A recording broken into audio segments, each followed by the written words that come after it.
Hello and welcome to the video. Today we are doing a simple modern scape for my sister. So we're popping down some aqua soil in bags as a start of 10, as that will provide a nutrient layer for the plants but will mean that it won't be dug up by any critters and spoil the clean look that we're going for.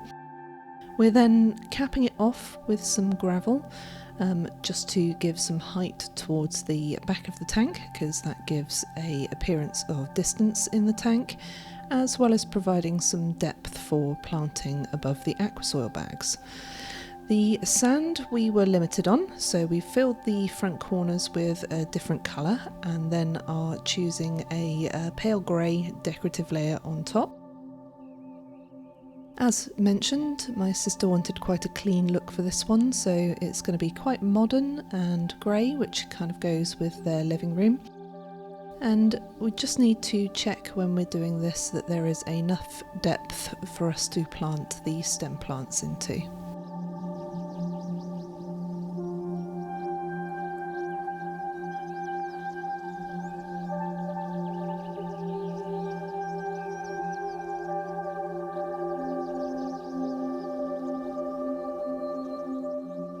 So it's quite a simple hardscape for this build. These 3 rocks were given as a part of the sale of the aquarium that she bought, so it should go really well as a central feature with some of the wood that we're doing. We're just putting some sand around the rock here to make it look like it's been settled into the substrate. And then the wood that she chose was a kind of tangled root wood, and this will kind of give its own decoration to the aquarium without having to do too much in terms of planting. We're sticking it down with a cyanoacrylate superglue. You can buy these in aquarium shops, but as long as it's cyanoacrylate, any superglue that you buy is fine, and there's a little bit of activator there to help it set quickly. Supergluing it down will stop it from floating up when we add in the water, so it's worth doing on as many contact points as possible, particularly to the rocks, and in this case in some areas we are sticking the 2 pieces to each other so that they don't separate. We're going to pop some root tabs in towards the back, which is where most of the planting will go. The planting is going to be quite centralised in this aquarium, so we want to just make sure that the areas where we're expecting to plant plants have these root tabs in for just a little extra nutrition.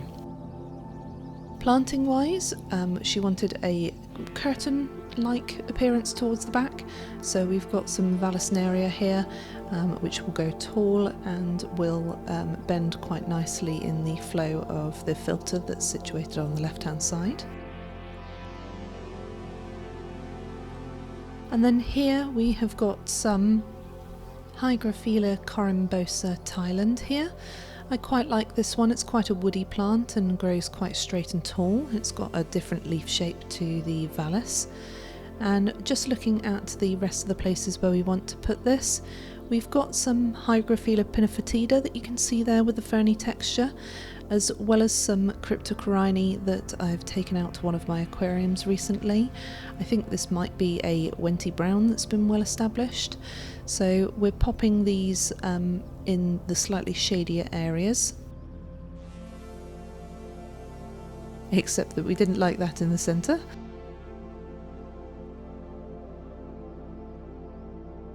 And we decided that towards the front of the tank, for a bit more interest, we were going to put a little collection of rocks and a few small low-lying plants, which will tie in with the ones that we put in the centre section there.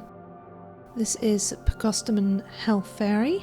It's not actually a plant that I have used before, so we are popping it in the tank because she likes the appearance of it, and we're going to see how it does, and there will be an update later in the video of after it's been planted. But this is the finished aquarium with the lower lying plants towards the front so that they can get a bit more light, the Vallis at the back for the curtaining, and the other ones just tucked in neatly around the hardscape around the edges there. So we have got a few epiphyte plants which I have taken from one of my old aquariums. So these are a couple of Anubias. She didn't want to overload the hardscape because she liked the appearance of the wood and the rock, so we're only putting a couple of pieces in here. So this is the finished scape after it was filled with water. We're going to get a few videos here that will be in portrait, as my sister lives a little way away from me, so she is sending me a few videos as the aquarium progresses through its life cycle. This is going to sit and settle for at least 2 to 3 weeks, just to try and get the cycle going. She may be looking at getting a few small critters to help kick-start it, and we'll be doing water testing each day and water changes when she sees the ammonia and the nitrites still high. Once that comes down so that both of those are 0, she will get a few critters in, so we'll get some videos shortly of that as it's progressing.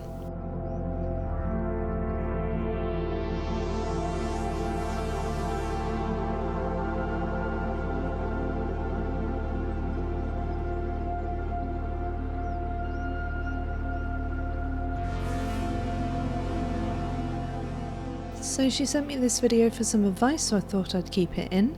This is a bacterial sludge that appears sometimes for new aquariums, so it's perfectly normal. You can also see a little brown diatom algae.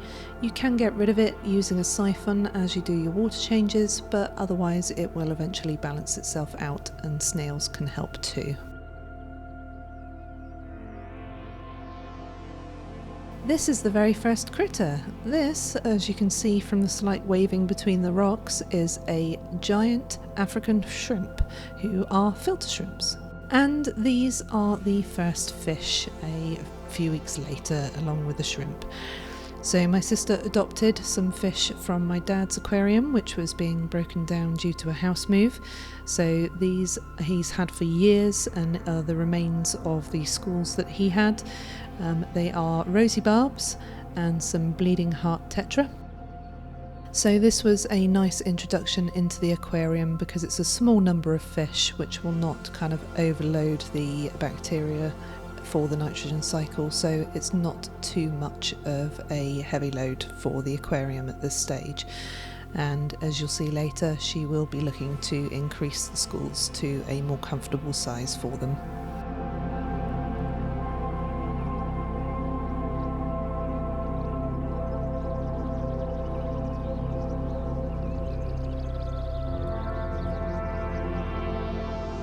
You may have seen in the background in the last video, as well as the Rosy barbs and the bleeding heart tetra, she adopted his Hillstream loach, which is perfectly comfortable.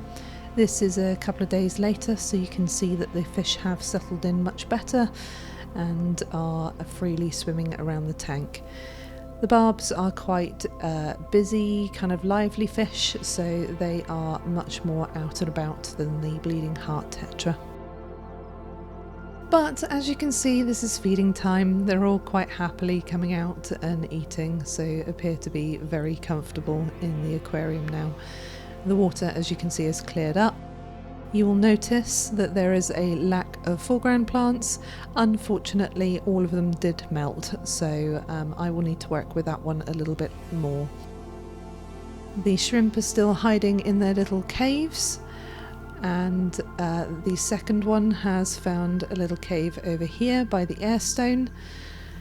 She did have a little bit of an oxygenation issue, certainly as the temperature was reasonably warm, so the airstone just helps keep the aquarium oxygenated. Here is the larger school. So you can see the difference in the size, particularly with the barbs and the coloration. The ones that my dad had left were males, so she's picked up quite a few more females, and some more of the bleeding heart tetras. And as you can see there, the difference between them is quite extreme.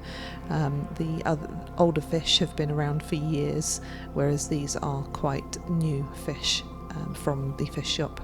You'll notice as well that there is some gravel on the sand. That is because the lovely shrimp, as they dug their hole, decided to kick that up. So instead of worrying about picking all the pieces of gravel, she scattered some about. And here is a Marigold pleco. So these are very, very small at this stage. A friend of hers had some plecos, bristlenose plecos that had bred, so she's adopted those. And a nice close-up here of the shrimp. You can see it's using the fans on its front legs to filter the food out of the water.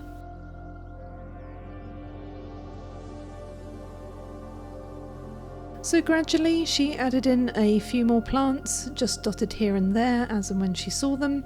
I don't know the name of most of these plants. The one in the foreground looks like a little crypt, and the two at the sides look like some form of reddish rotala.